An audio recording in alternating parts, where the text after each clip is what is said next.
Assalamu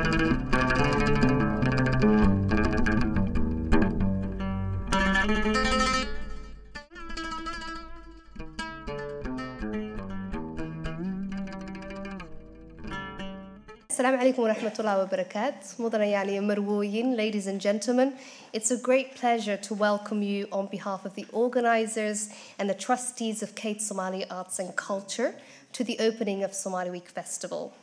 My name is Quman Chibrir, and I have the great pleasure of facilitating this evening's event. Now, this is not any kind of opening, but a celebration of 10 years of the festival. It has been a rewarding, It's been an incredibly rewarding and profoundly dynamic 10 years for us. Throughout this week, we'll be exploring that journey, an entire decade of major cultural, linguistic, social, and artistic developments. And we'll be doing that with some amazing artists and some brilliant thinkers who will be contributing some interesting insight on these developments. I must admit that, and the trustees will share this with me, when we had our first meeting some 10 years ago, it was unclear whether the concept of Somali Week Festival, which is, if it's distilled, a series of events celebrating Somali arts and culture, would be viable, let alone that the festival would grow in size, in duration, in stature and attendance. It has overcome challenging years when funding for the industry was at an all-time low, and we've experienced visa restrictions on international artists coming from the global south, and who are pivotal to the exchange of ideas that is so important to the festival. We could not have gathered here today without the generous assistance, small and big, in-kind and financial, which has been contributed by the festival's long-standing partners. These partners include the Arts Council, the Hebshil, Faro Foundation, the Poetry Translation Center, Frank Haynes Memorial Trust. And these partners have, over the last 10 years, shared our vision well before it was a proven concept, and we thank them immensely for it. A special thank you also goes to our dear friend Zara at Mia Solicitors, who is a representation of the generosity of small contributions can make a huge difference to the sustainability of this event. So I don't want to put Zahra on the spot by asking her to stand up, but thank you very much, Zahra, as well, for all your support over the years.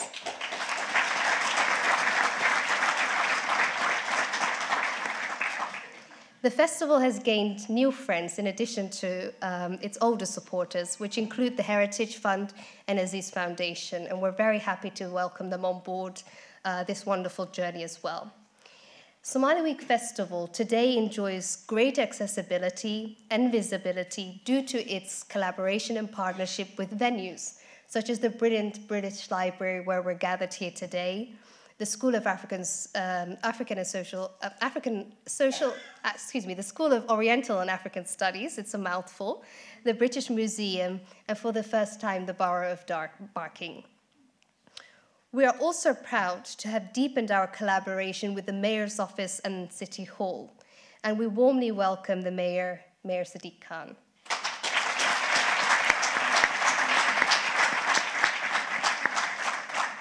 A special thank you as well to Deputy Mayor Matthew Ryder, who delivered on his promise of a stronger engagement with the Somali community, and who we have to thank for, I think, having the mayor here with us this evening as well. So thank you.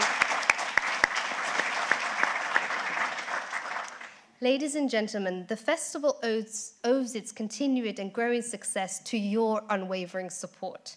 While words cannot capture how grateful and proud we are to have this shared experience, we do pledge to increase our commitment and our passion to ensure that the next 10 years, inshallah, will be just as successful. Now, to get into the spirit of the festival, I would like to start our first performance, which is a Somali folk dance performance, and I'll invite the amazing group Warar to the stage.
I don't think anyone's surprised by the fierce Somali lady dancing with a knife, but that was brilliant, and we will have more performances later in the evening. Can I please invite Hannah Ali on behalf of Somali Week Festival as the festival director to also say a few words. Welcome, Hannah. Hello, everyone. Such an amazing evening. It's been 6 months of working hard, so to finally have it start today is such a pleasure, and I'm really honoured to be here as well. And I want to say a big thank you to Ayan Mahmoud, the founder of Cade Somali Arts and Culture. He's here with us today. Thank you so much for all your support, and I really hope that I can make the future and hopefully the next few years of Somali Week Festival half as good as you've made what's happened so far. So thank you so much for that. But my job here is now to introduce somebody that we are very, very excited and honoured to have with us today. Ladies and gentlemen, the Mayor of London, Sadiq Khan. Brothers and sisters, the respected elders, can I begin with a greeting of peace? Assalamu alaikum. It's a real honour to be here at the launch of Cade's 10th Somali Week Festival. Can we, before I begin, put our hands together to show our appreciation for those fantastic dancers and the performance we've seen today. You know, as they were dancing, I thought I may join them and do some of their moves. But then I remembered about politicians dancing.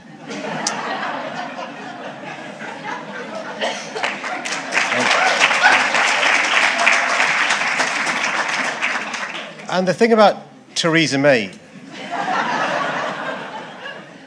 dancing the way she did in South Africa, she then repeated it in Kenya. And so there are now people in Kenya and South Africa who think that's how we dance. But look, can I say it is a pleasure to be here. I'm not going to dance because I don't want the Khan bot to be a thing. And actually, as Hannah was saying, we saw the female dancer have the knife. Actually, bearing in mind the amount of cabinet members who want to attack Theresa May probably has a knife defending herself against Boris Johnson and the others. Look, it's a privilege to be in the presence of so much talent and so many incredible and inspiring individuals. I want to just, before I begin properly, just mention something about somebody who is both talented and inspiring. He is London's first ever Deputy Mayor for Social Integration. He spent the last 2 years doing a huge amount of work, making sure that London's Somalian community, Londoners of Somali origin, have a great relationship with City Hall. We've announced today that he will be returning to his previous full-time job as a lawyer and a part-time job. But I want you to show your appreciation and love to Matthew Ryder QC for his hard work.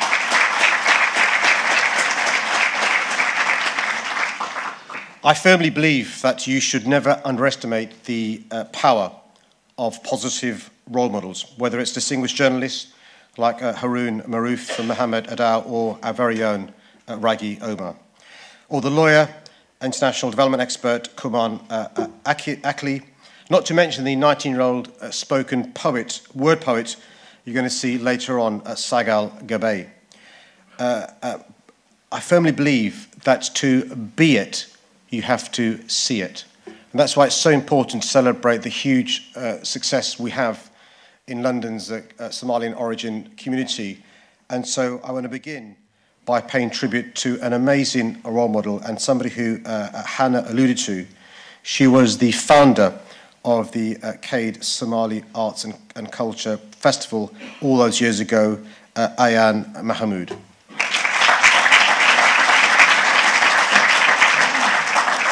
You know, the work you do during this festival and over the last 10 years helps us show that our diversity truly is our greatest strength and a source of creativity, not conflict. I know that the British Somali community makes a massive contribution to all aspects of London life, enriching our society, economy and culture, and that the achievements of the wider Somali diaspora are equally impressive. As the Mayor of London, I'm proud to welcome those of you who've travelled from overseas to our city for this festival. And I was, in advance of coming along today, looking at some Somali literature, and I came across a quote from Hadrawi, Muhammad Ibrahim Wasami, from the poem Life's Essence. He's, for those of you who aren't experts in Somali literature, a Somali poet who's been compared to Shakespeare. And Hadrawi said, "Treasure knowledge which is seemly. Combine it with apt action, and you'll lack no asset. This is what it is to be civilized, and that alone is life's essence." So, whether you're an artist, an activist, or an academic, whether you're visiting from across the Somali Horn, from Europe or America, my message is that London is and always will be open to you. Because in our city, we believe in building bridges, not walls. We believe in looking outwards, not inwards. And we believe in not simply tolerating differences, but in respecting, celebrating, and embracing them. And I know art and culture has a unique role to play in breaking down barriers and bringing people together. But it also has the potential to strengthen our communities and transform the lives of young people. And that's why, as Mayor, we're spending £45 million in a new Young Londoners Fund, and also created a Culture Seeds initiative to support a range of positive projects and activities for our children and young people. And what, Hannah, I'm particularly pleased about, what I've been seeing this week's activities that you've got planned, is the festival allows children, Londoners, to learn the Somali language in an interactive and fun way. There are books being launched this week. There is the debut of a brand new play, a celebration of the next generation of women's artists at the South Bank, and much, much more. And investing in the next generation in this way is so important. We want to ensure that our young people have the opportunities they need to make the most of their talents, fulfill their potential, and just as importantly, have a sense of belonging. Let me finish by saying this. Culture has the power to open our eyes to our common humanity, to unite us, and to elevate our young people to new heights. It's through culture that our young people can aspire to stand on the shoulders of the role models in this room and become the role models of tomorrow. And that's crucial, because every young boy and every young girl, whether here in London or on the Somali Horn, should be able to dare to big dream and hope for a better future. Hope you have a great, great week. Thank you very much. And we'll be able to see a short video capturing the essence of Somali Week Festival over the last 10 years. I'd like to invite our team to start playing the video. Thank you.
There we have a very brief snapshot of where Somali Week Festival has been and what's on offer for the rest of the week. While these stages being set up for the panel, I would just like to echo the Mayor's sentiments about investing in young talent. It is because of that endeavour that today we have the new festival director handing over, a testament to both the Ayan and to Hannah. I'd like to hereby announce my retirement of facilitating, so if anyone is interested, then you're more than welcome next year. It's a promise from me to make sure that you also have a new face at this stage next year. Fantastic, thank you, please. I am going to be inviting an incredibly interesting, diverse, and thought-provoking panel with some amazing panelists. But before I do that, I would just like to take a moment to recognize and to appreciate our wonderful translators here. The festival is very keen on being as inclusive and broad as possible. So please, also a round of applause for our translators and our participants who are here. So if I can invite to the panel, firstly, our wonderful visiting artists. We have got, as mentioned, Harun Ma'roof, who is senior editor at VOA, Voice of America's Somali service. He's been covering Somalia since the early 19s through ups and downs, and is an incredible authority and source on the region's development. So please join me in welcoming Harun Ma'roof.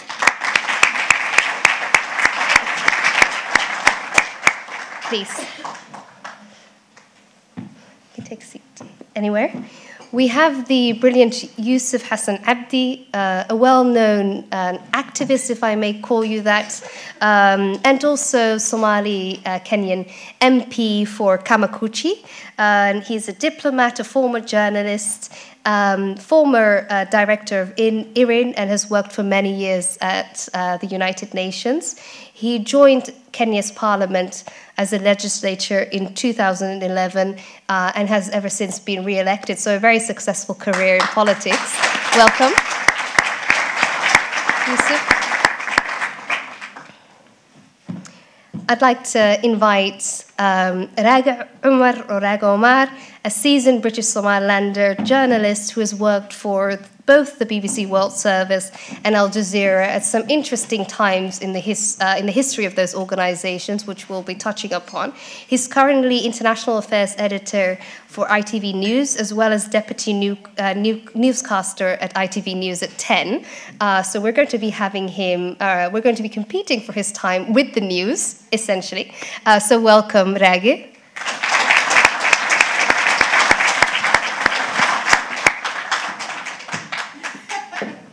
Now, while my panel is incredibly interesting and wonderful, they're also very male. We can't have that. So I'm going to be inviting the wonderful Hannah Ali, who we've already introduced as the festival director. But in addition to that, she's an author who has recently published her first short story collections called The Story of Us.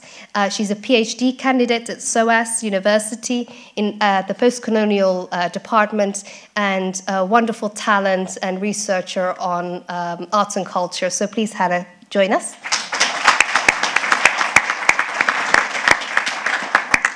Last but certainly not least, my dear friend, Dr. Chama Musa Chama, a prominent Somali ethno-mathematician, i.e. geek, and author. He's currently the director of Red Sea Cultural Foundation, which is the sister festival of Somali Week Festival. And he recently opened Hargeisa Cultural Center, and the Hargeisa Book Fair has also been celebrating its 10th anniversary just a couple of months ago. So very welcome, Chamat.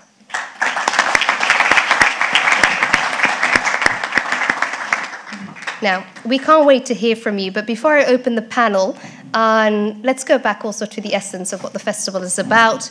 We're going to be hearing a beautiful performance by Sagal Gabay. Sagal is a 19-year-old spoken word poet. She's been performing for the past 3 years now, but writing and thinking about poetry ever since she could remember or speak.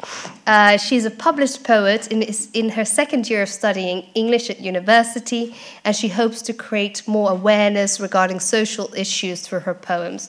A very warm welcome, Sagal, to you as well, if you can join us.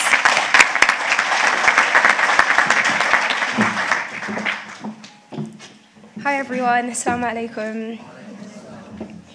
So the first poem that I'm going to be doing is about the recent epidemic of knife crime, not just within London, but within the Somali youth in particular. And there's on average 40 incidents of knife crime every day. And so I'm sure everyone in London knows at least someone who's implicated in these issues. So this poem is called Run.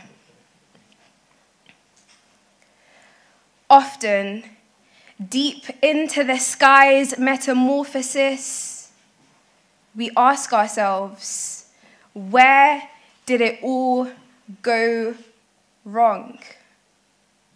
Reminiscing, du'as dropping into songs. Each night you'd spend a little longer out. See you shut us out. Lyrics reached a new level of loud. Headphones drowned out our drones. Perhaps you found love in guns where it didn't quite exist in us, where you filled the void in the cracks of the concrete, where you offered yourself up as their meal, where some days you just couldn't see. Vision clouded by the streets, Hoya pleads for you to be that fetus again, swears that she'll endure 9 months and more if it'll put this iyal suq nimo to an end.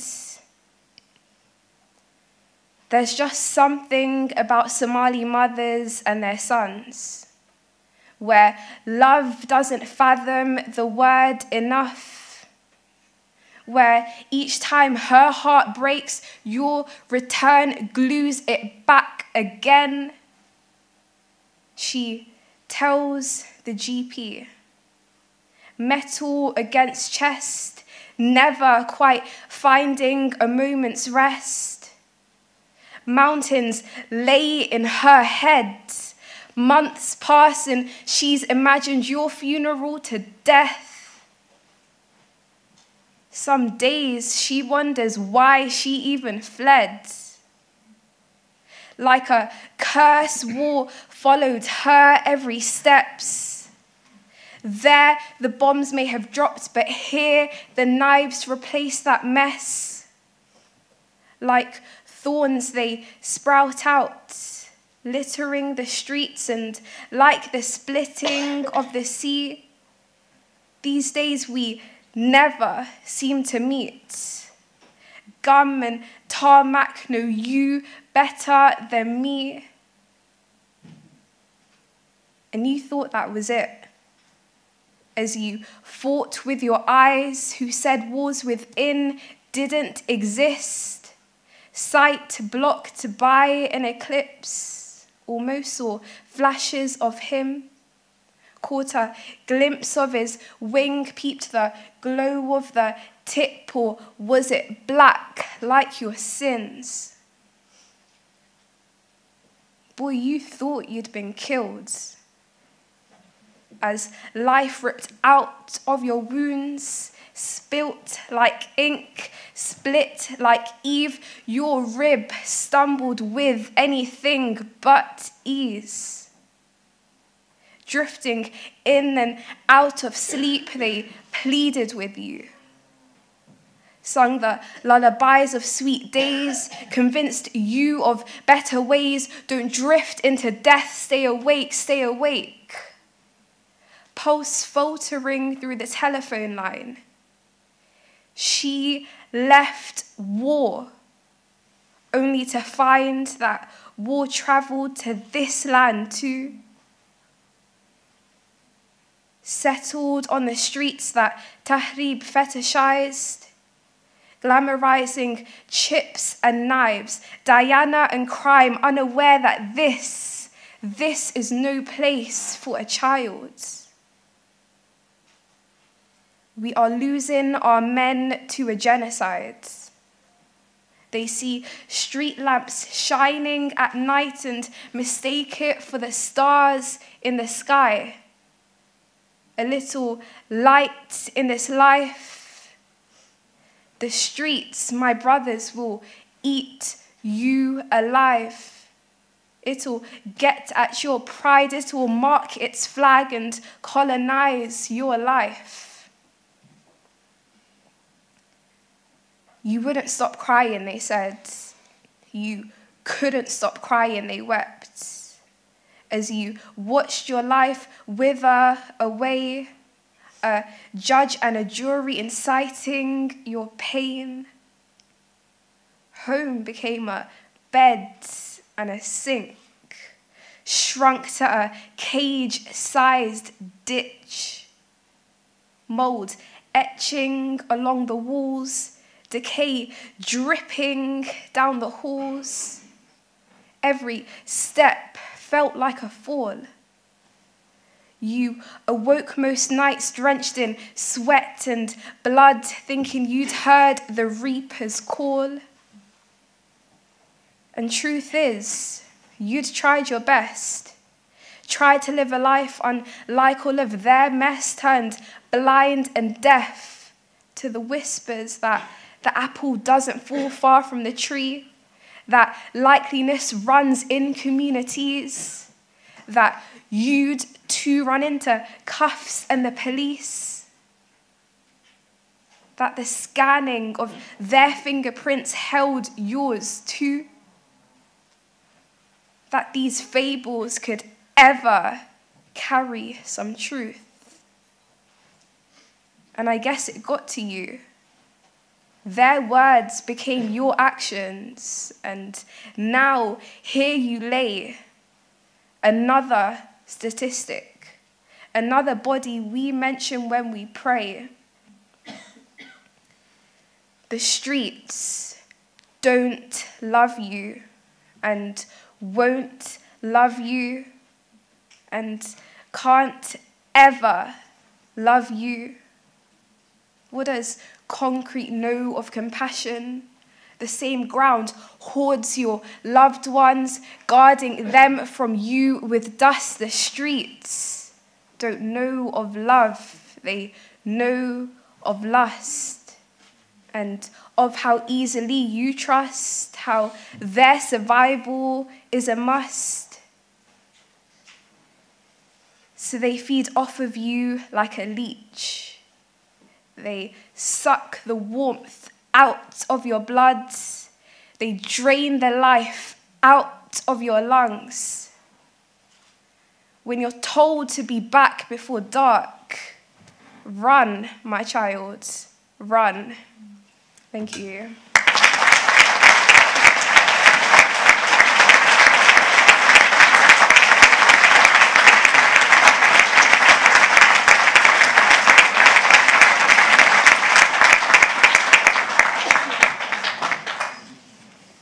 So my next poem is called Dahab Sheel, and for those of you who aren't Somali, Dahab Sheel is basically a place of money exchange where Somalis living in the UK transfer their money to family back home. And so I just see it as a place that connects the diaspora to the motherland. And so a few weeks ago, I was on the bus and realised that my local Dahab Sheel had turned into a chicken shop. And so this is the poem that came out of it.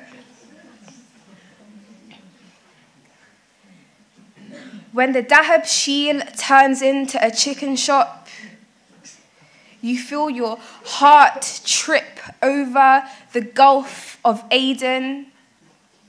You feel your soul skip a beat.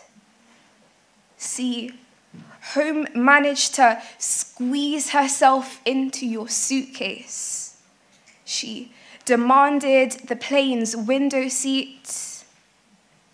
Said with each passing cloud, she forgot a word in Somali. Her tongue didn't split, it didn't tear, it burnt and turned into a thing alien to her.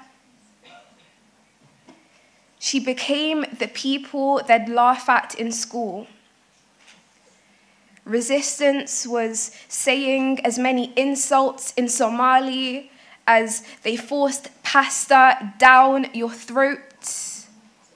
Resistance was settling in the opposing colonizers' land. Resistance was waving your skin like a flag. Resistance wasn't Diana. Resistance wasn't bleaching to camouflage into them. Resistance wasn't refusing to wear your dirashid in December because these winters freeze the culture out of you.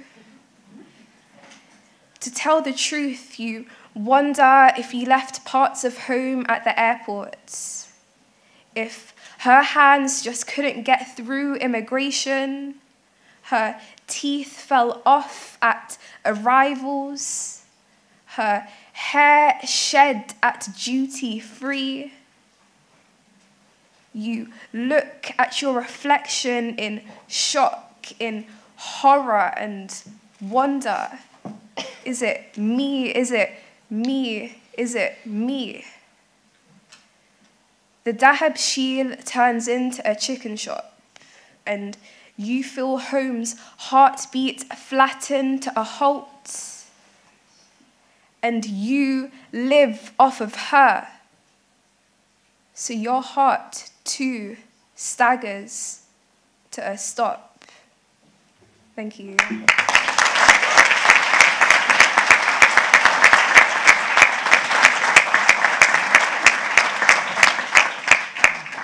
Mashallah. A huge thank you to Sagal, a poet certainly deserving of her name, Sagal Gawai. A huge thank you to you. And I'm sure this performance was also very deserving of a tweet or whatever happens on social media. I'm already disclosing my age here. So please, if you can, tweet and like on Facebook. We've got a live feed going on Facebook. Is there hashtag? There is hashtag SWF2018. Okay, so we want you all to get this trending. Now moving on to our panel, we've got just shy of an hour to get through major developments in arts, in culture, in development, in security, in politics, crossing the Horn and the British Isles. So a lot to get through. I'm going to start off with Rage, given that we're competing with competing for your time with the news. Thank you so much for being here.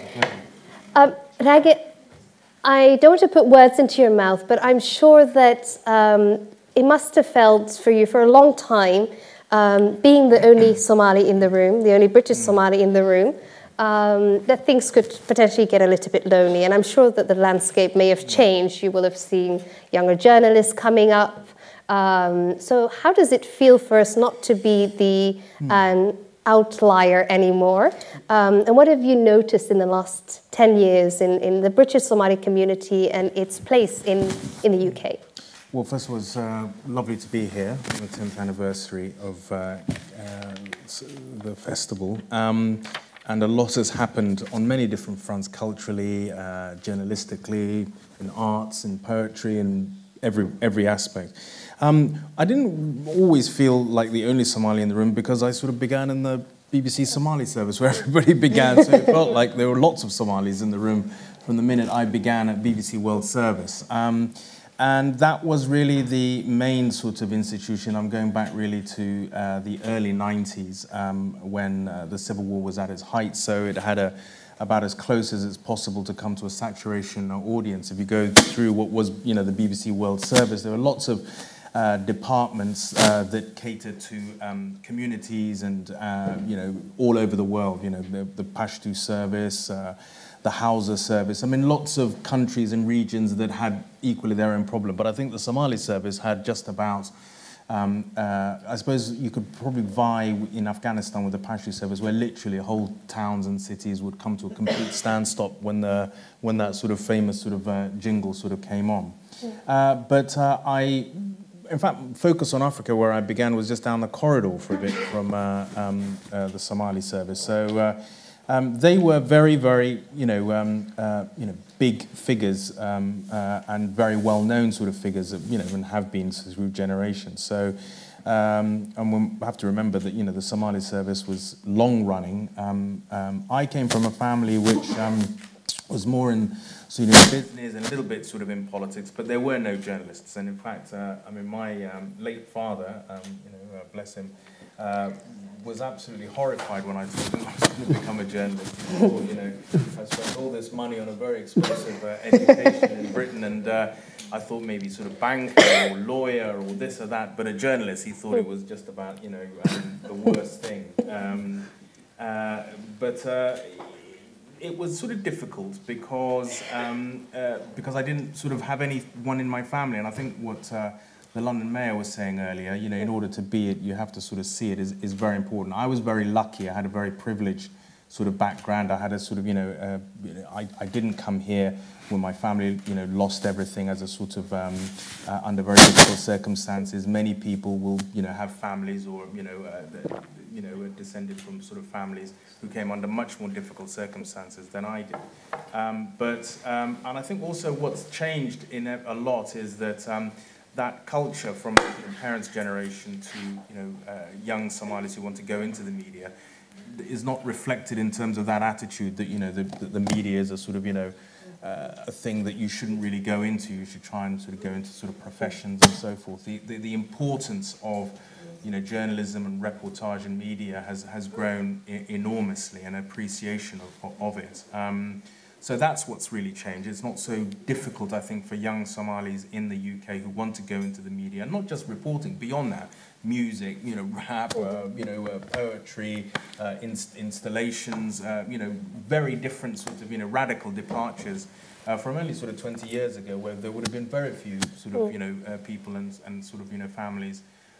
So, yeah, it's easier to be a lot of other things. That's what sort of changed, I think. Thank you so much, Rage. A quick follow-up on that, and this is something that will be coming through the rest of the week, and also this panel, the question of narrative, the question of having a voice, representation, etc., in different fields and different areas. I come to think of the drought that took place not so long ago in Somaliland, and there it actually made a huge difference, having someone who was aware of the unfolding disaster, and was also able to use their platform to be able to make a difference and raise awareness to the appeal for support that was taking place. I mean, and also just even back here, I mean, lots of sort of people, I mean, the length and breadth of sort of Somalia, in the north, in the south, everywhere. I mean, the drought sort of, affected the whole sort of region.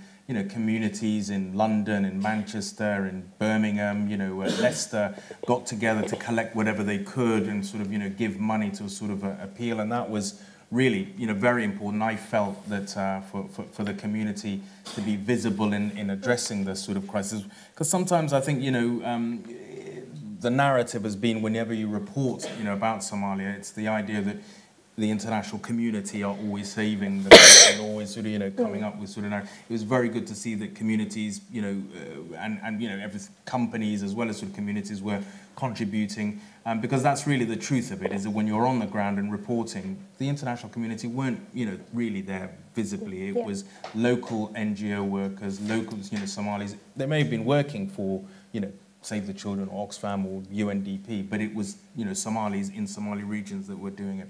I have to say, I think also, I mean, it's not just being Somali hasn't sort of helped me reporting around the world, not just in Somalia, but I mean, I think also around the world. I mean, when you walk into a sort of a president's office somewhere and you're told the BBC correspondent is here to interview you, they normally don't look like me in their sort of mind. So I think that was very interesting. It was certainly a very big help, to me, in parts of the sort of Middle East, whether you're in Gaza or sort of Baghdad or in Afghanistan. I mean, it just gave you a sense, I think, when you told people, oh, you're from Somalia, if they were Afghan or they were from the sort of Waziristan in Pakistan or in Shiraz in Iran, they just felt a sense of where you might sort of actually understand us, or at least there wouldn't be such a sort of huge sort of gulf in narrative, because we've all had families who've, lost a lot or had to travel far or start again.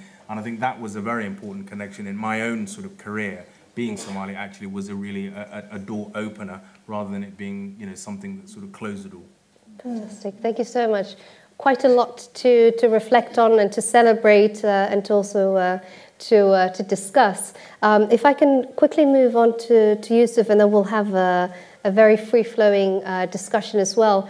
Yusuf, I introduced you as a Somali Kenyan. And the Somali community in the Somali-speaking Horn is very diverse. And of course, there are commonalities, but there are also very unique experiences to those communities. A lot has, of course, happened for Somali Kenyans in Kenya. I imagine a lot of it positive. What can you, if I gave you the challenging task of kind of highlighting to us, what has the last 10 years been like for Somali Kenyans? Let me first start by thanking the festival organizers for the opportunity to come here and congratulating you for this wonderful experience and also for your 10th anniversary. I must say that we have gone quite some tremendous changes, just like Britain here.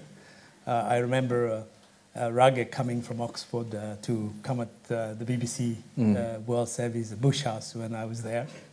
And at that time, we were coming here to do a job and going back home. And now there is a whole new generation because of the collapse of the Somali state and the dispersal of the Somali all over the world in exile, that we now have a more permanent community here than it was before, and a lot of talent and a lot of people with different experiences. Well, in the case of Kenya, I would say that the history of the Somali community in Kenya hasn't been a happy one. Yeah. Somalis are not new to Kenya. We were there even before the British came. We have been part of Kenya even before the existence of Kenya as a country.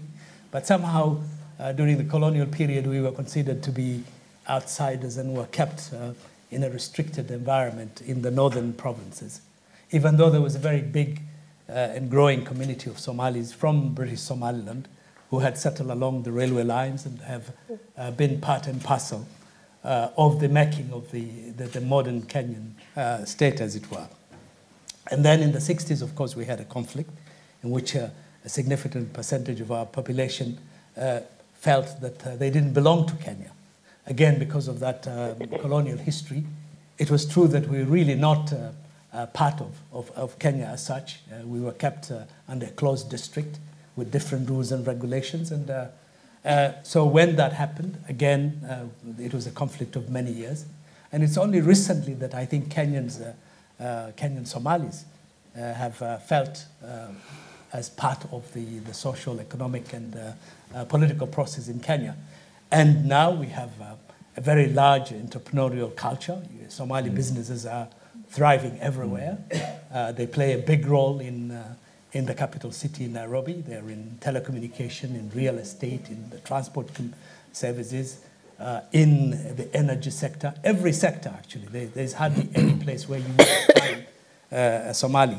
And in fact, the tallest complex building that is to be built in Nairobi would be the tallest structure in Africa, built by a Somali businessman. At the social level, Somalis are active. You would see them in the media, broadcasters, writers, publishers.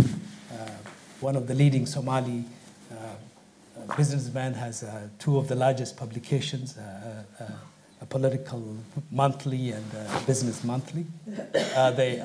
They have their own television stations. They have their own radio stations broadcasting in Somali.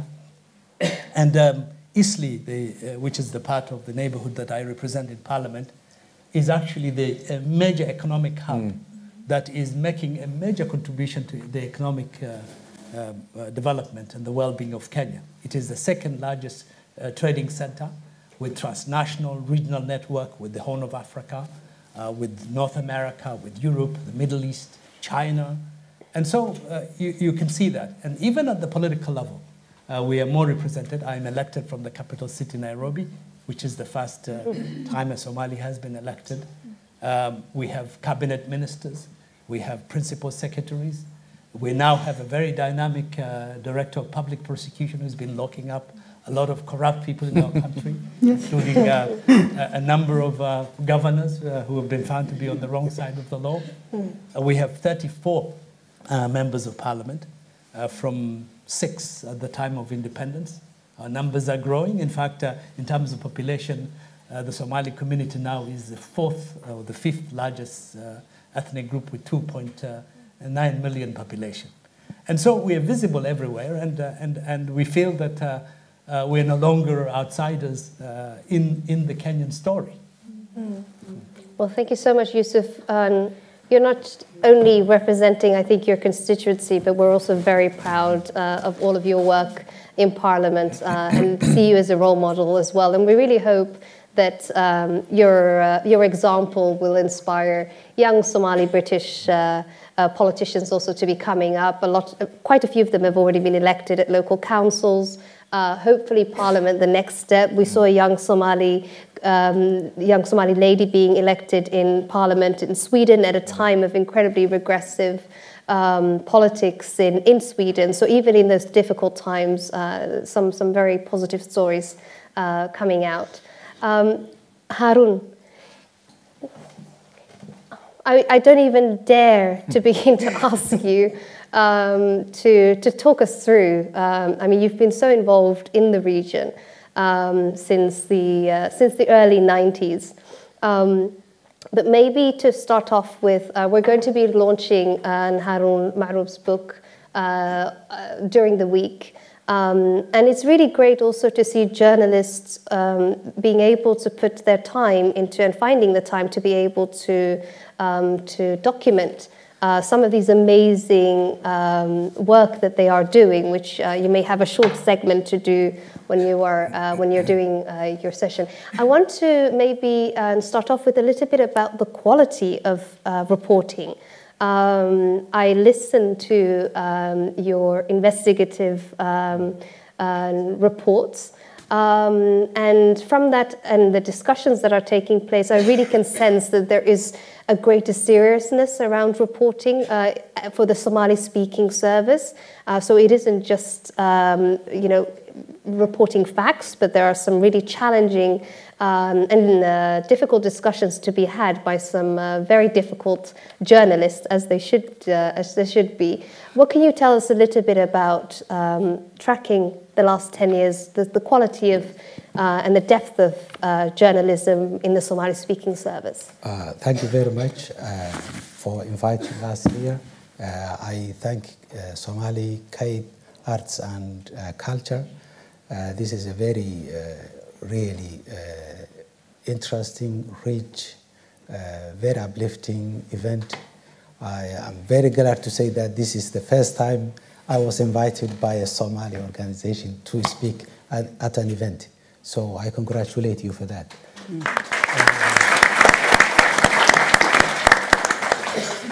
I started journalism in 1991 when Siad Barre left, and everybody was thirsty for freedom of expression.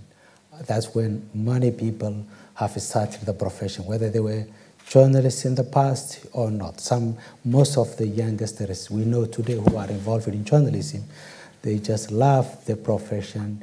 We know there is not a very good journalism schools in Somalia, but they love the profession, they listen, they make the effort to learn from the other journalists, from the BBC, from VOA.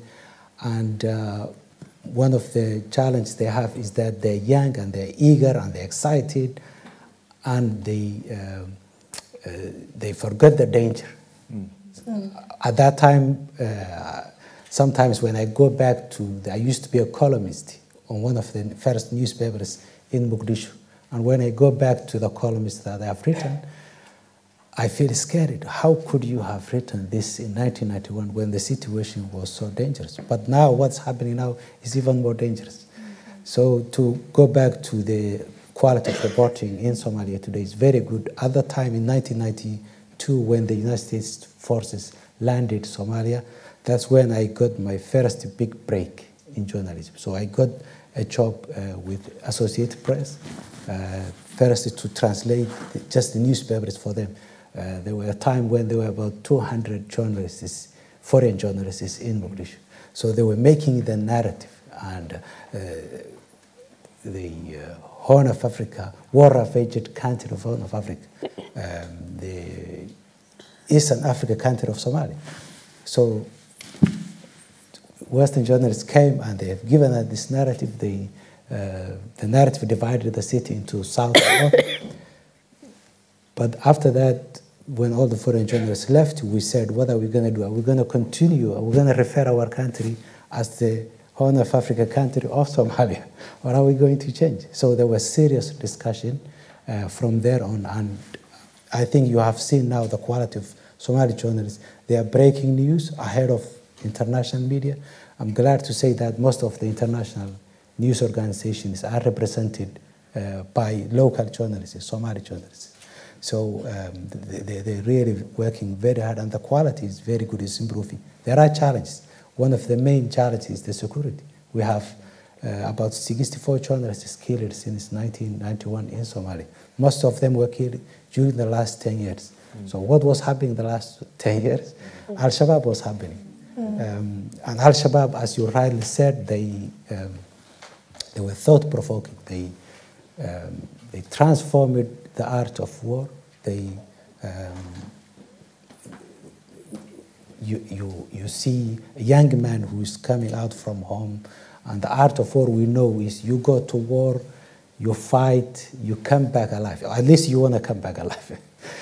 But today the war we have is a young man wakes up in the morning, he says, I want to die, and I'm going to take as many people as possible with me. So you fight by dying.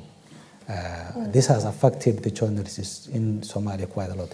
Al-Shabaab knew the journalists because they were controlling most of the city in 2008, 2009, 2010, 2011, when they were pushed out. They were controlling most of the capital, and they were inviting journalists for press conferences. Some of them were killed and shot while they were on their way to a press conference. That's fairly documented. So they know. So what Al-Shabaab did was they were trying to influence the narrative. So they would record a speech, send it to the organization, the radio, and ask them to air the speech as it is. And the speech is inflammatory. It's inciting violence. And you're in Mogadishu, so what do you have to do? Do you have to save your life? Or do you have to say, no, ethically, I cannot accept this?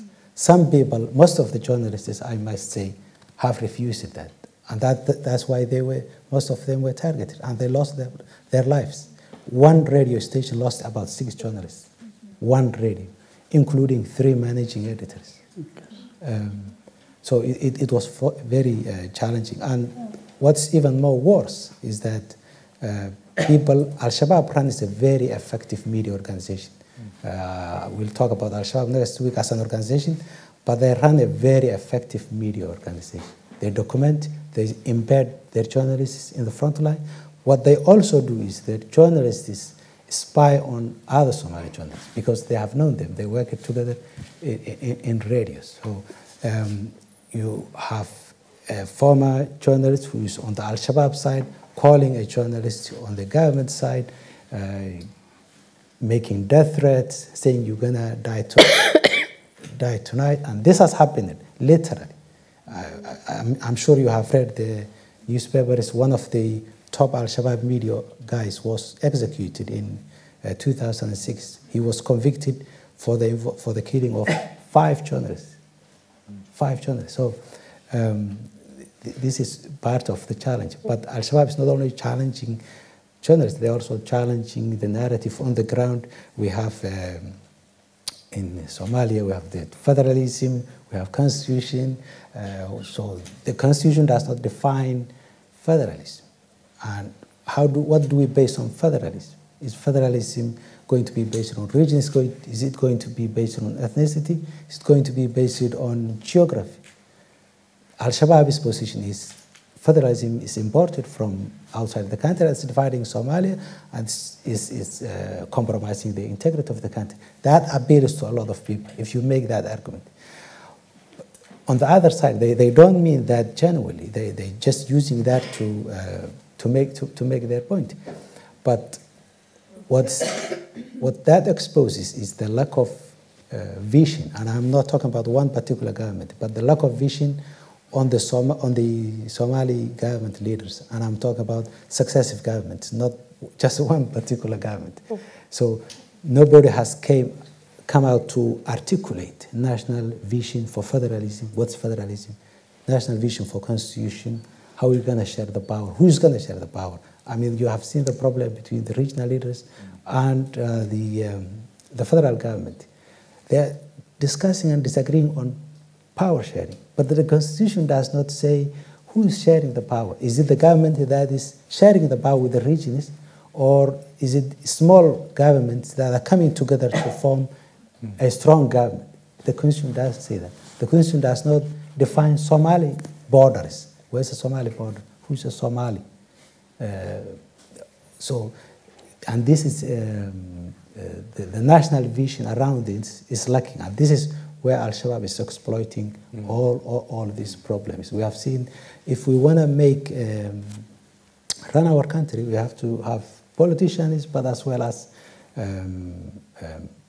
civil servants, national army that's free of politics. You have seen how many governments that came within the last few years that changed. When the president comes, the army commander is replaced, the commander of the national security force is replaced, the commander of the police, everybody goes when the president comes, regardless of their profession, regardless of their competence.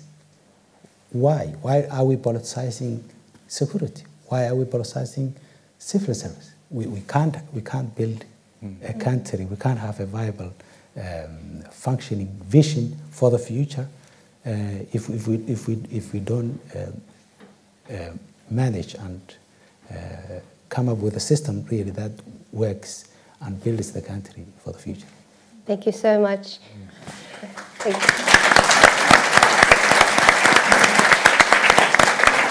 And I hope many of you will be also joining us at the event where we'll be specifically discussing and launching your book. And if we're really serious about owning our own narrative and representation, it's important that we have Somali journalists, Somali MPs present in all of these different spheres of life. And of course, Harun, not to forget, the point that you've touched upon is the heroism both of journalists and MPs in Somalia who are targeted for doing their job, right? Whether they're doing their job to the best standard or not, it is an incredibly dangerous area to be in. But glad that things are also improving. Hannah, as someone who's, prior to joining Somali Week Festival as its director, who's been involved in so much of community and organization, community development, working with young people, being an artist yourself, researching. What is it that platforms like these give to the Somali-British community, and what are the changes that you've seen in terms of opportunities that may have not existed before or were difficult to access, as Raga mentioned, access being more challenging in earlier days? I think it's been an incredible 10 years of really being able to see the different ways in which Somalis, certainly within this country and within the City of London, how they contribute to the art scene. I think one of the forefront people that I sort of on the top of my head that I can think of is probably Warar, the poet who really kind of rose to stardom within, I would call, within the Western concept of a poet. I think poetry is something that's such a big part of Somali culture. It's such a big part of our kind of identity. I think we're one of, few countries who really treasure and value its poets to an extreme amount. I mean, you're a poet, you're sort of a king in a sense. And so it was really people like Warar who came and was able to show and take that idea of being a Somali poet who writes in English, which then has sort of opened up a lot of discussions about this idea of calling yourself a Somali poet. And this sense of, okay, if I write poetry in English, can I still call myself a Somali poet? Or is that reserved exclusively to this very sort of unique amount of people who have the talent and the gift of being able to write poetry in the Somali language? And that's discussions that have come up time and time again. And what we've seen the younger generation do is sort of take that, take charge of that and say, yes, I am a Somali poet, I write poetry in English. this is where I live, this is my home, this is where I was born, this is where I grew up, or this is, where my parents grew up, and this is a part of my identity. I think this idea that, you're Somali in the diaspora has to be looked at from a very sort of multifaceted way.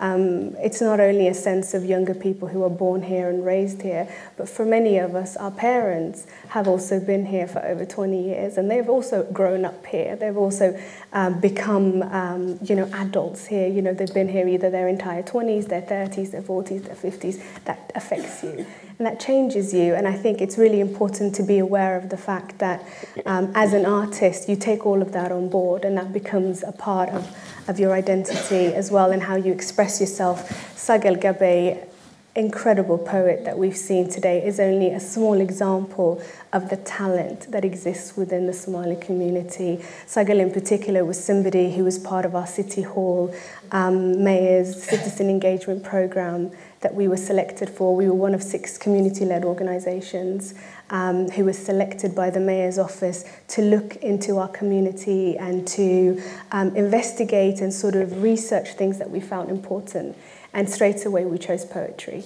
And so what we did is we gathered 15 researchers who were able to do research into the Somali community of saying, okay, Somali Week Festival, and as an example, has put on poets for the last decade.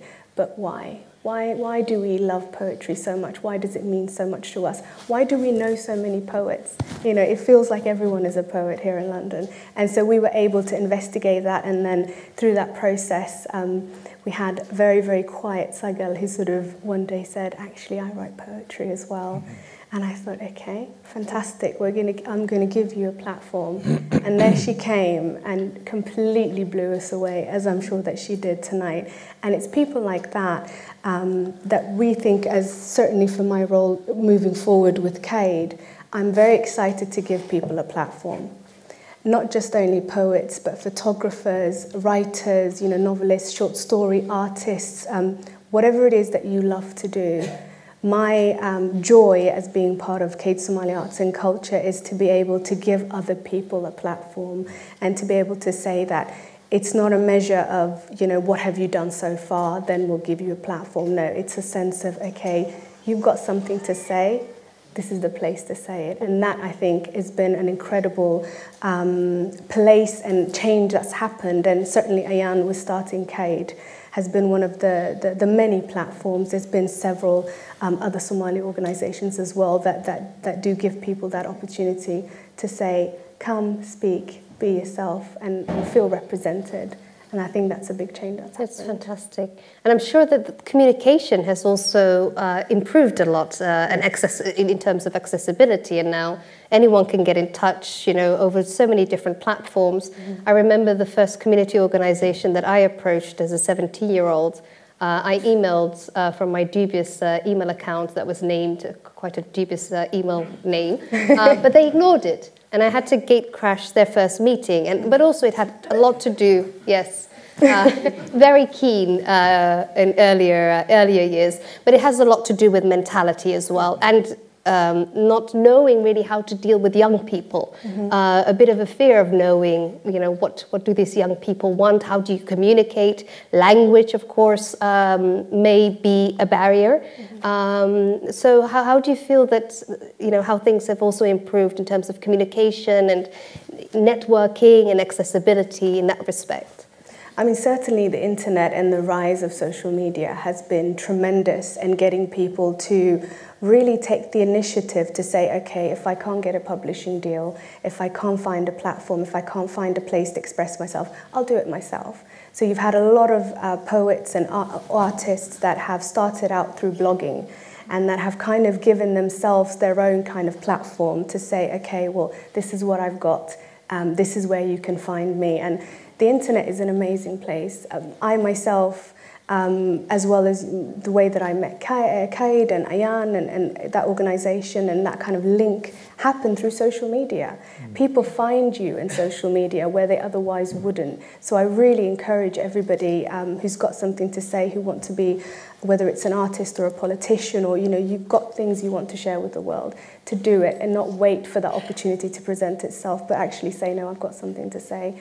and this is it. And people will sort of find you. And within that, other opportunities open, which I think is fantastic. And the Somali youth as well, the way that they are able to engage with each other through social media, Twitter in particular, creating initiatives, fundraising, reacting very, very quickly to what happens in the news, and getting organized and mobilized very, very quickly through social media, I think has been an amazing phenomenon over the last 10 years as well.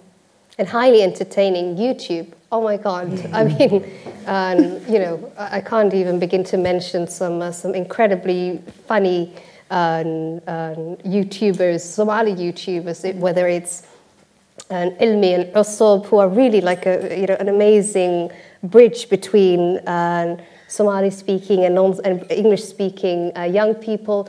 Everyone has heard of Mama Malyoun. I'll go to leave it there. How things have changed, and I'm sure also it helps journalists a lot, because a lot of people are now engaging, but are also holding news items to accountability. If there are errors, it's quickly picked up. If there is an angle that hasn't been explored, it's quickly picked up. So quite an amazing dialogue. Chama, if I could, we talked about poetry. We always hear that Somali community is driven through its oral narrative that has its benefits and its disadvantages. But of course, a lot has changed in the last 10 years to also address the disadvantages of being a language being primarily oral language. And a lot of translation has taken place, so there's also engagement with the outside world or the non-Somali speaking world, more documentation, whether it is books like Harun's, others. So we're also able to kind of leave a legacy that is a little bit longer than our immediate present. So what is it that really stands out to you in the last 10 years in arts and culture that has happened? What are the highlights? Well, first, thank you so much for inviting us. And although I am part of the team, so I feel invited home in some way. But before I answer to your question, the comment, I have a hat here, and the reason why I have always that is I have multiple hats in my life, and being a mathematician and working on the culture seems sort of a contradiction, because people always say, "Oh, you are trained as a mathematician and you are doing this stuff." So that's two hats, different hats that I have. And the third one that I want to, the reason why I mentioned the hat is that I was involved with this festival since its beginning. And I want to recognize, I'm sure that our festival organizers plan it in the next days to recognize how important was and still is. It's the people who are tonight sitting here with us, our poets who are coming all the way from the Horn of Africa, in particular from Somaliland. In this case, I see that they are here with us. And we are speaking in English. Maybe the language is not also the first language. And that is a testimony that this festival, without them, without people like whether they are here with us, our guests today, Abu Ahmed, Abu Wandeg, I see Da'ar, I see Rashid, Dalmar, Saeed, Farah Gamute. I see these people. Without these people, this festival wouldn't really make at all sense.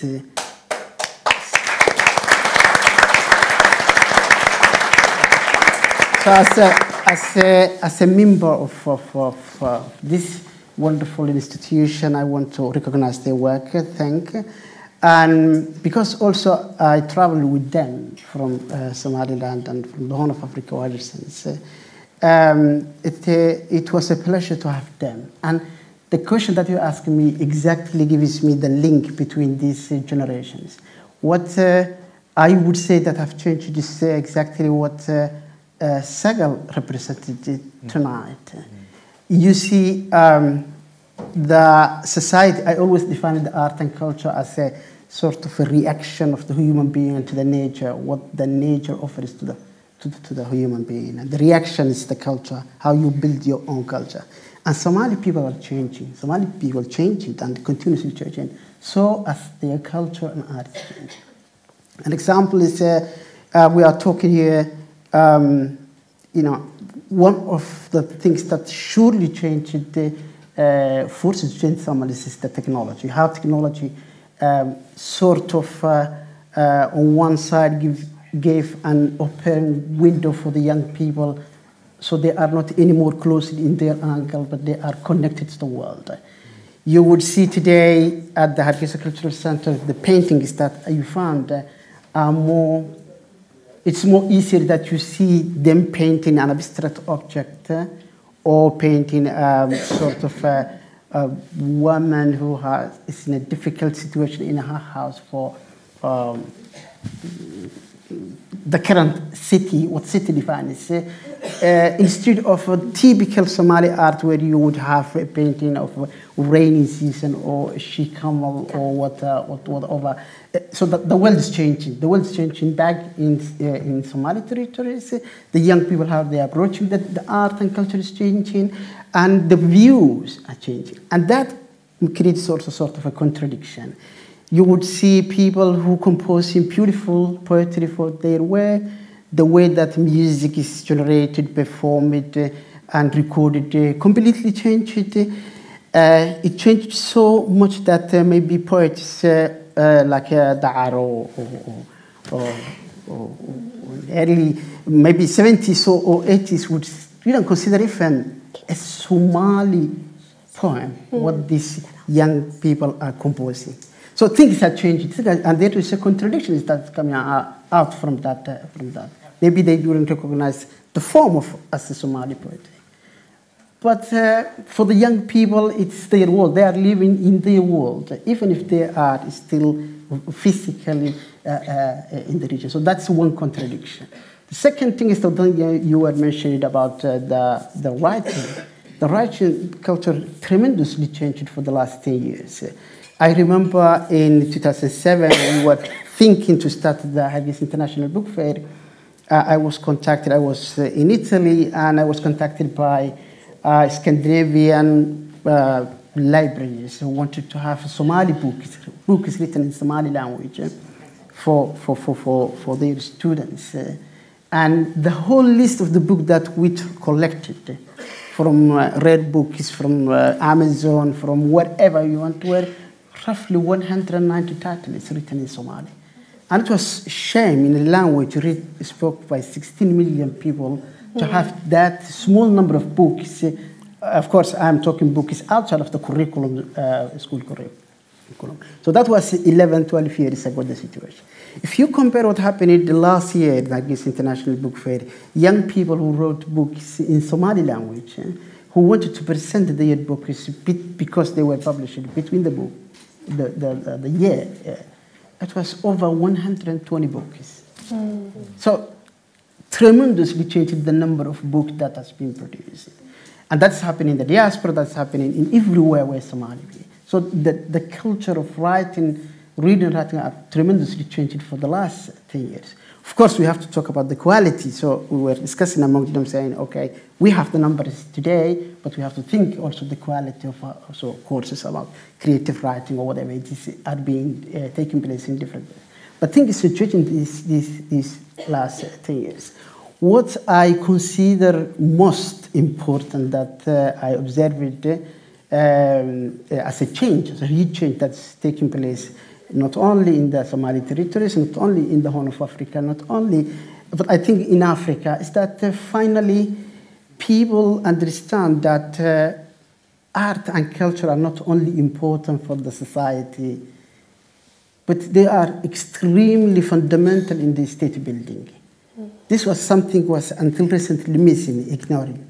Especially when you are coming from a post-conflict society. Of course, you have to do sort of a priority, and you have to start with the security. We are talking about that region, so maybe the security is the most important thing for you. Then infrastructure, roads, hospitals, schools. When you come to the art and culture, consider art and culture everything finished, everything that you had, the meager resource that you have is already present.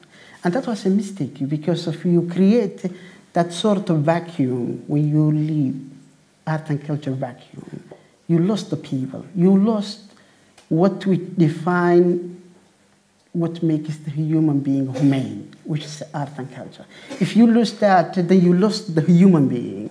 And then whether you build beautiful Hargeisa buildings, it's sort of empty boxes that you are building. So that's something changing now, that in many places in Africa, in a wider sense of the continent, really for the last 4 years, hugely changing that leaders, thinkers, writers are considering and giving huge attention. We will see the results maybe in another decade, but now everyone has the attention to consider how important it is, and we have to create this lot, and they are created. So that's the important thing that I think for the last decade changed. Thank you very much, Shana.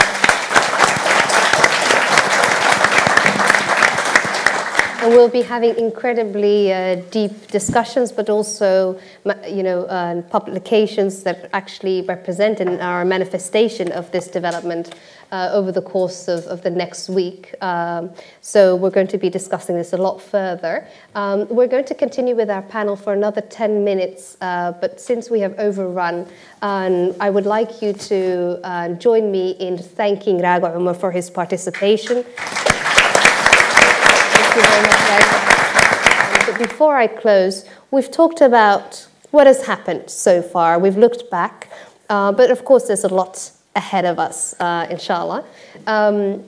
Maybe your thoughts on what the future holds. Cham has mentioned arts and culture being essential to every aspect of our lives, including state building.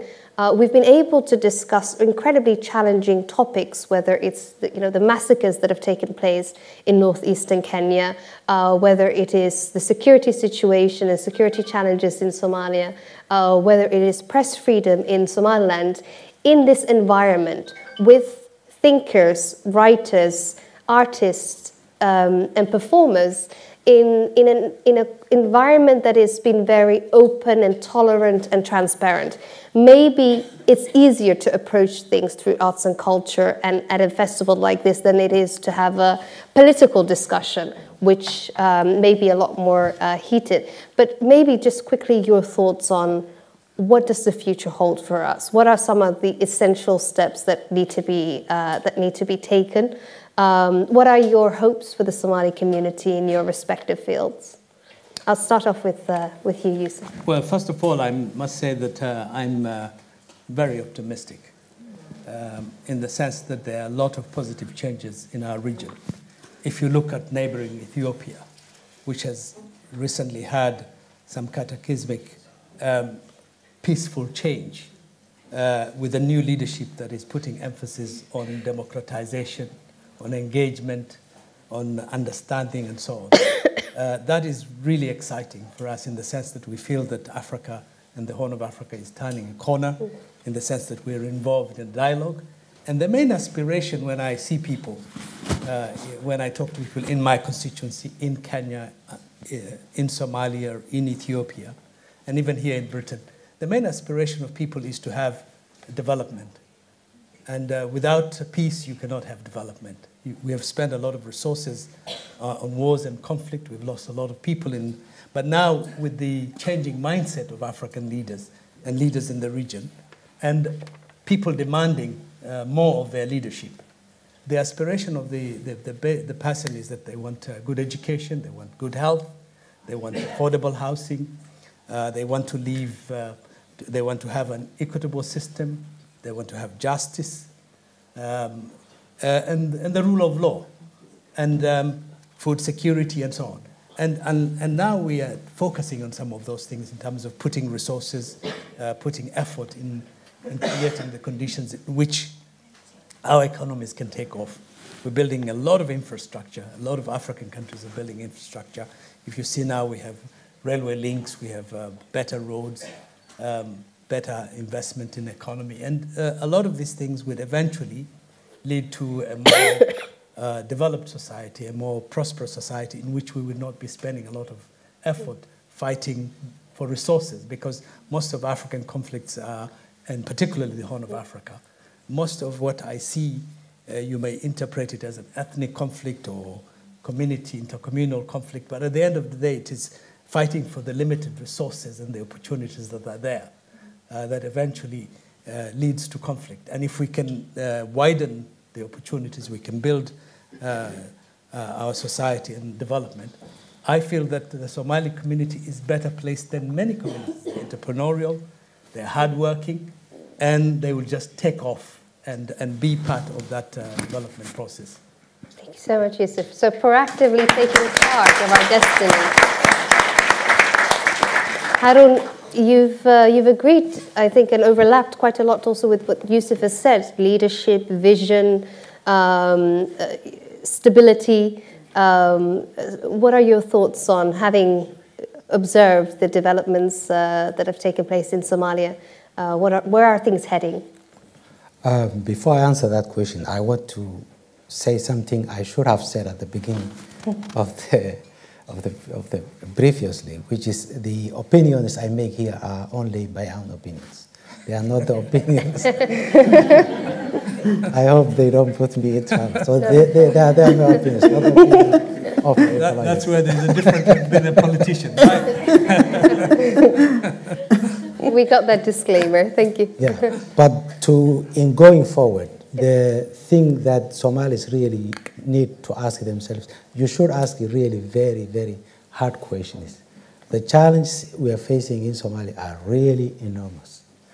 We are facing the question mark of our territorial integrity. There's a question mark of our political independence. There's a question mark of our security and our life and the future. We have seen in the past that Somalis have rallied around their political leaders, in particular the warlords. Regardless of how many people they have killed or how many wars they have participated, many people have just supported and they have ignored all the wrongdoings that their leaders or warlords have done. The same question is going to come back in the near future, because I believe that there's a possibility of talking to Al-Shabaab. I don't think Al-Shabaab will come today and say, we're going to talk with the government. But there are certain steps have to happen before that stage, which is the government should be strengthened. The government should impose its power onto the country.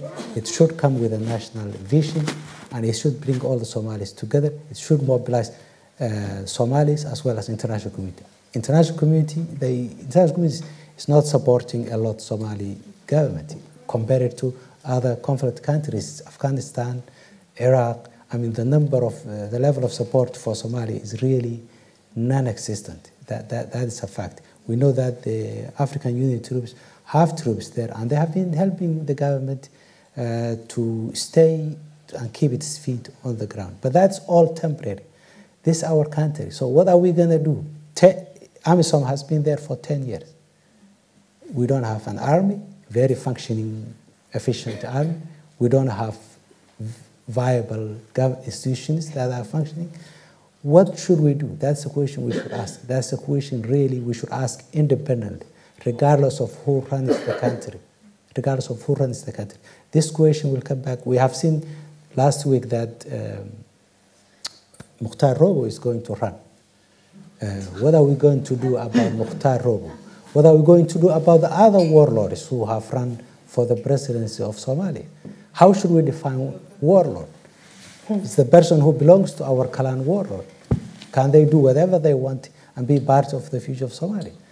Should we forgive? Are we going to form a Truth and Reconciliation Commission? The people who should ask these questions are the young people. And my question to you only is that look at the regions around Somalia. Look at the countries that are around Somalia. They have a vision. They know where they're going. Their young people are contributing. They don't care who runs the country. They are looking at things that are going to build and going to make a sustainable pillars for their country for the future, so that them and their children can go back and live peacefully. I think the young generation have an opportunity now not to defend a country, not to defend an individual, not to defend a warlord. Not to defend an individual or a government or a system. You should defend the fundamental pillars of the country and the future. How we're going to build our country and how should we make up for the time that we have lost. Thank you so much. Hannah, next steps, where are we heading? What would you like to see? Right, so we're moving now from Mogadishu to London. I think for the reality of the diaspora that lives in the UK and in London, whose homes are here, one of the main things that really we can do to push people forward, not only in arts and culture, but in all aspects of life, is to be able to provide a platform. That's something that's very, very key and crucial, and that's one of the things that, again, I'm very, very excited that Kate Somali Arts and Culture does. That's what it provides. I mean, we look at this festival and we think, okay, it's a 10-day festival, it's fantastic, it's got many things, but it's not just the festival that's there for established people, that's there for people who have already sort of know where they're headed. It's a place for new people that are just about to figure out what they're really good at, what they really enjoy, and it's about providing that platform and making sure that institutions and organizations like CAID doesn't become something that's suddenly so big that it's intimidating. So big that, okay, I have to be really good in order to get my foot inside Somali Week Festival. No, all you have to do is be yourself. And you get that opportunity, you get that platform. And I think that's something that's very important. I mean, a year ago, I was sort of trying to think of ways in which I could connect with my community and my sense of heritage and identity as a Somali, and, you know, what does that really mean? And that kind of what's otherwise known as an identity crisis amongst the millennials.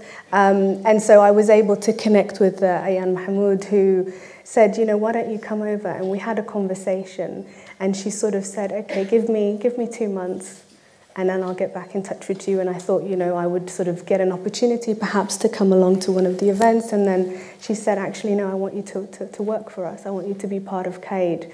And she was able to give me that opportunity based on a conversation, based on her instincts, rather than my CV and my merit and this idea that you should take me because I've gone to university here or I'm studying this. No, she liked me as a person, and she thought, right, here's a young Somali, I'm going to give you an opportunity. So for me, taking over as festival director and taking over really in different aspects of CAID is to be able to do the same thing, is to be able to have the joy not only of receiving a platform, but the bigger joy of providing a platform. And I think that's where the future is headed. And it's really important when somebody gives you that opportunity and you sort of become big in your field, whether it's photography or singing or poetry, whatever, that you think about ways in which you can continue to open that door for somebody else. Because I don't like this idea that there's only 5 of us that are really good. You know, we've only got 1 poet, 1 singer, 1 novelist, 1 this and that. Actually, there are so many incredibly talented people that are just looking for an opportunity to prove themselves. And I think that's the way to look forward for the future of the people here in Britain.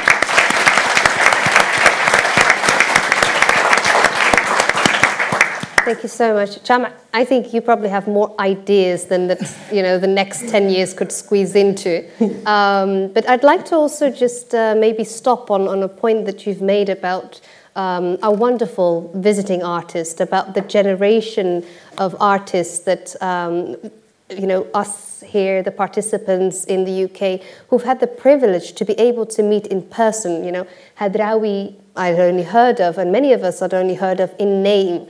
You know, it was a persona, and for him to be coming here, the same for our poets, for our writers, and amazingly, it's also been an incredibly timely stop in their lives. We've lost a lot of people, quite a number of people, who have headlighted the events and who've had an opportunity, or the community's had an opportunity to meet in person. So preserving that legacy, preserving their heritage, preserving their work and the importance of that. Where do you see things going?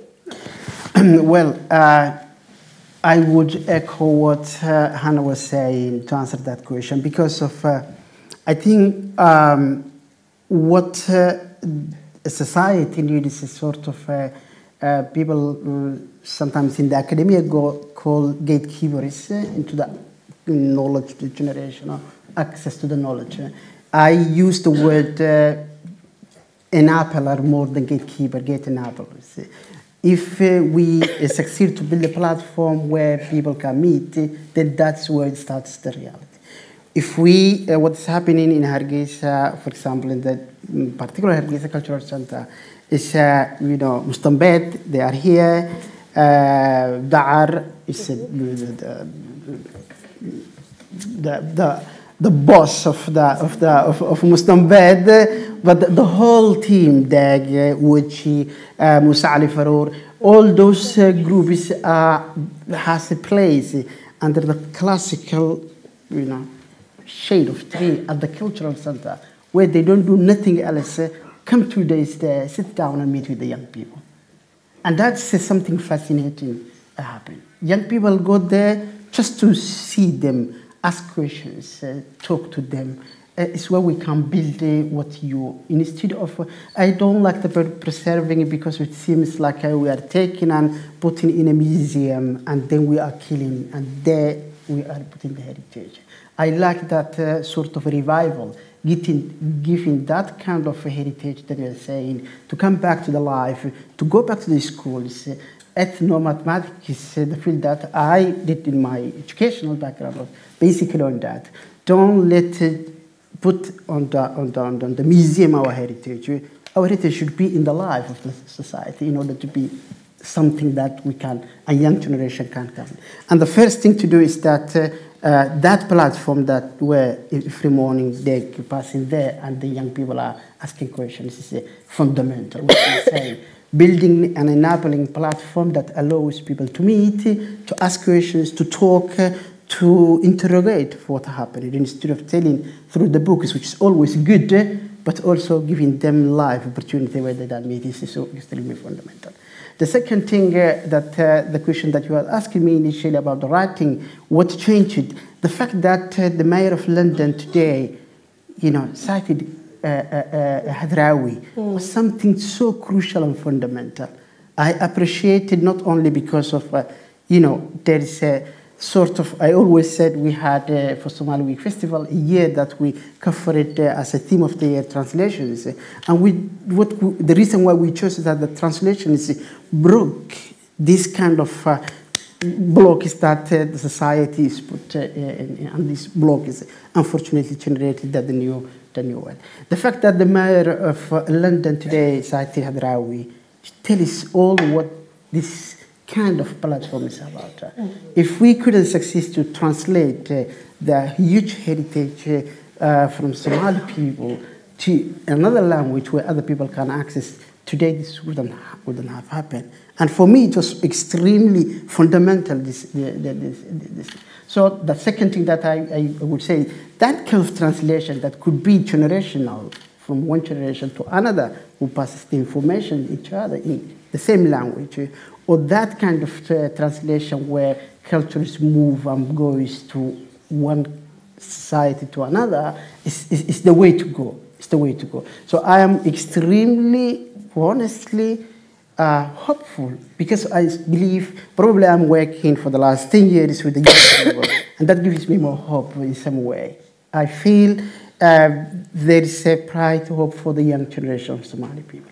When we started the book fair 11 years ago, people said, oh, you are in the wrong place, in the wrong time. You are talking about books. You are talking about reading, where people are dying for hunger. You have to deal with this issue, which is more crucial. And I was, and the team, we were saying, okay, that's true. People are dying for hunger, and they need water, shelter, and food, but they need also culture. They need art. They have to access, they need books to read. Then we realized that Somalis are not, as they call, oral society, but just because books were not circulating, we were missing the raw material. When you give these young people and put their hands the book, they read. They were hungry not only for food, but also for books, for reading. And that's what they get. And the people who came to visit us was a couple of hundred of people in 2008 when we started. And imagine that we closed the 10th anniversary of the Hargeisa International Book Fair. Over the 10,000 people who visited in 6 days of the book fair. That is tremendously a change that I strongly believe in. And it's not only happening in Hargeisa. You heard that in everywhere. Now everyone is talking about the book fair. Not only in the places in the Somali-speaking territories, but even outside. All those countries who visited Hargeisa International Book Fair as a guest country, whether it's Malawi, Djibouti, Kenya, we had it as a guest countries. And today we are collaborating together to create what we call it, and we started Hargeisa next year, African Book Festival, where we travel every 2 years while the book fairs will continue working, whether it's in Mogadishu, in Hargeisa, in Kismayo, in Djibouti, in Jigjiga, like we were starting next year, even in Jigjiga.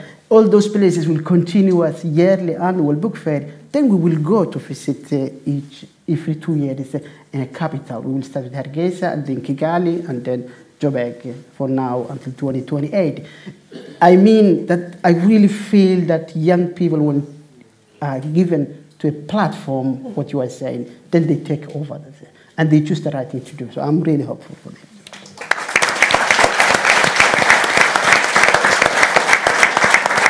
Thank you so much. I'm going to thank our wonderful panelists for an incredibly thought-provoking discussion, which I'm sure has left you with lots of thoughts and questions, which you will be able to share directly with the panelists once we formally close the event.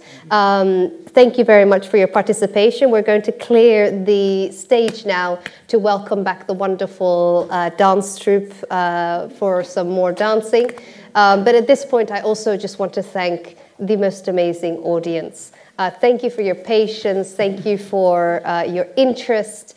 And thank you for bearing with us. I just wanted to make a small point about the audience whilst we're thanking them as well. I don't know if they're still here, but there's a family that's sort of in the audience that's a testament to the audience that we have here, that we've sort of enjoyed over the last 10 years, who've flown all the way from the United States. Oh. Just for the festival.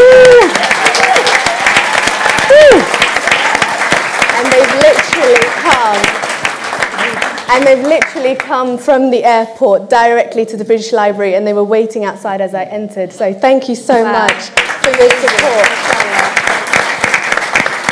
So again, welcome everyone. Please enjoy and stay around for the next session, which is going to be the beautiful performance and then the informal discussion in the foyer with our panelists. But for now, thank you, panel. Thank you.